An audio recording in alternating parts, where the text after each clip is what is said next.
రోజుకి మహిళల మీద అత్యాచారాలు, స్త్రీలని బలహీనులుగా చూడటం, స్త్రీలను వేధించడం, ఎటు చూసినా మన కళ్ళ ముందు ఇలాంటి విషయాలే సాక్షాత్కరిస్తూ ఉన్నాయి.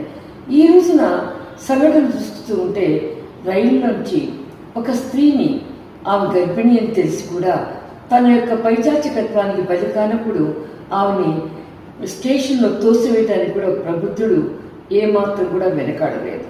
ఇక రెండో సంఘటన కనుక చూసుకోవటం జరిగితే, ఇంకొక వైపున ప్రేమించిన నేరానికి చనిపోయే వరకు కూడా వారసుగూడలో ఒక అమ్మాయిని ప్రియుడు వేధించడం, దానికి అమ్మాయి ఆత్మహత్య చేసుకోవడం.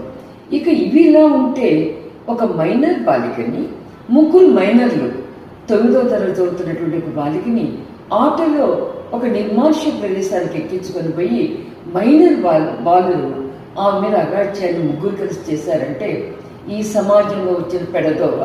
ఏదైతే ఈ యొక్క ఫోన్స్ ఉన్నాయో ఆ ఫోన్స్లో ఈ అశ్లీల చిత్రాన్ని పిల్లలు చూసిన తర్వాత వారు ఇలాంటి దారుణానికి పాల్పడుతూ ఉంటే సమాజం ఆలోచించుకోవాలి.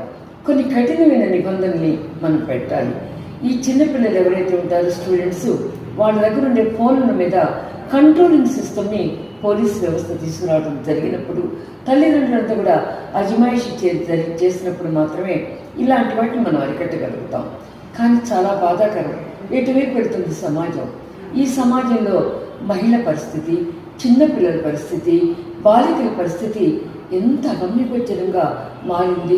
ఒక రకమైన అంధకారంలో ఉన్న శిక్షలు వెంటనే నడి రోడ్డు మీద ఒకటి కాల్చి చంపితేనో, అంగ విచ్ఛేదం చేస్తేనో, లేక వెంటనే చర్య తీసుకుంటే తప్పితే ఇవి ఆగమనిపిస్తుంది.